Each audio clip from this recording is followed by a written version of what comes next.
Now, of course, we are just 1 week away from the Voice referendum. October 14, that is next Saturday. Will Australia say yes or no? Joining me at the desk is the founder of Small Business Women Australia, Amanda Rose. What's going to happen? I don't know. I really don't, because, a lot of people don't like talking about it, and I'm of the mind that people shouldn't have to talk about it because it's become such a politicised hot topic, and people are starting to abuse people and scream at each other. It's got a bit angry, hasn't it? It has, and it shouldn't be like that. This is about a particular issue that individuals need to go and do their own research, ask their own questions, and then go with their gut instinct or who they trust. So go to the person you trust and ask them, and then vote accordingly. But the whole throwing out abuse to each other back and forth, and the fact that the social media and media in general is just flooded with this, when there are people who can't even pay their rent, people can't even survive, so they feel neglected. So they're like, well, hang on a minute, is this what's going to happen every single time there's an issue? Oh, it's a massive point, isn't it? And when people start getting angry, they start getting vulgar, they start getting accusatory. Australians just won't listen. You're saying, hang on.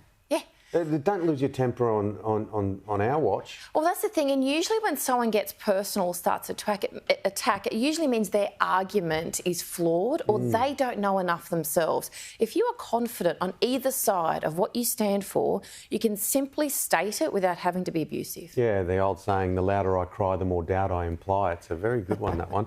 Now, the RBA, they paused on Tuesday. We're sort of getting the feeling that they may not pause every month for the rest of the year, but some really troubling info leaked out of the RBA saying that some of the middle income and high income homes across Australia are really struggling as well. Well, that's the thing. A lot of people don't realise it's not just those who are, say, renting or those who are just getting into the market. The middle class has been squeezed for a very long time, and people have this assumption the middle class are rich people. They're not. They're those who have pretty much worked very hard, bought their own homes, or, tried their best to look after themselves. So they're being squeezed. So we're going to end up in pretty much an elitist country with a welfare state as well, and there's no middle class. And middle class is literally the small business community as well. So we need to go back and review, hang on a minute, what are their struggles and how can we help them? Because if you look at rents, they've actually gone up 15 to 20%. I know people are contacting me saying, I've had to move suburbs, their children's out of the catchment area of the school. It's causing a lot of chaos. Now, we've seen Joe Biden talking this morning on the Middle East crisis that's happened over the past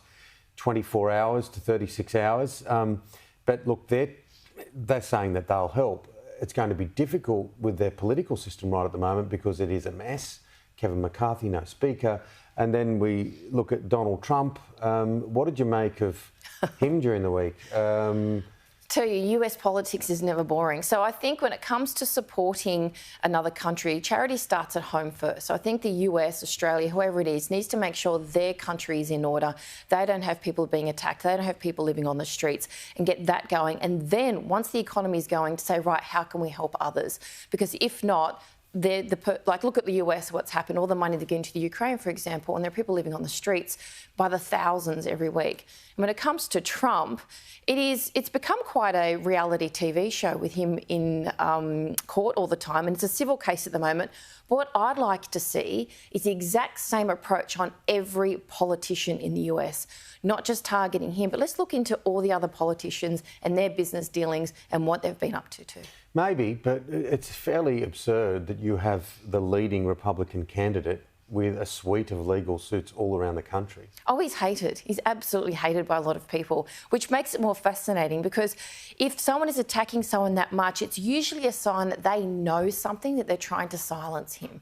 So he must know something. He's been the president. He knows a lot that goes on behind the scenes, and I think he's trying to silence him. He might be guilty of stuff as well. Oh, absolutely. What about the share market? What do we think? A lot of people look at it closely, obviously. Heavy superannuation investment. People use the share market as an investment tool. It's wobbled and dived. A lot of people talk about shares when things are going well, and they encourage others to do so. And just like with the RBA said, we're not going to increase interest rates till 2024, a lot of people have this false sense of security when things are going well. I should invest in shares, but they forget that they can go up and down. But also, when someone's losing on the share market, someone else is winning. Not everyone loses at the same time. So it needs to be taken with great caution. Now, your little corner of the world, or big corner of the world, 66 new occupations listed as, with shortages in 2023. That's an extraordinary number. It's funny because it used to be just a few things like trades and maybe robotics, but now we're talking solicitors, waiters, architects. They're all in skill shortage. And I think what's happened is that people have kind of gone into particular areas and neglected what I call the everyday occupation. So this is a great sign for those who are at school right now about to do the HSC, choosing their degree, or those at uni that says, I want to be an entrepreneur. Well, hang on a minute, why don't you go and look into being an architect? Or look, there's a lot of waitressing jobs available. So look at this. It's on smartcompany.com.au. It's a massive list, and it really is insight of all these options you have for your career, even a new career. Yeah, that's the upside of all of this, is that there are jobs available. Yes. Yeah. There are. And I think a lot of people kind of hone in on what the media says instead of just going around and looking and asking questions. And everyday normal needs of jobs is very important. Absolutely. Good to see you. We'll do it again next week. Absolutely. Amanda Rose.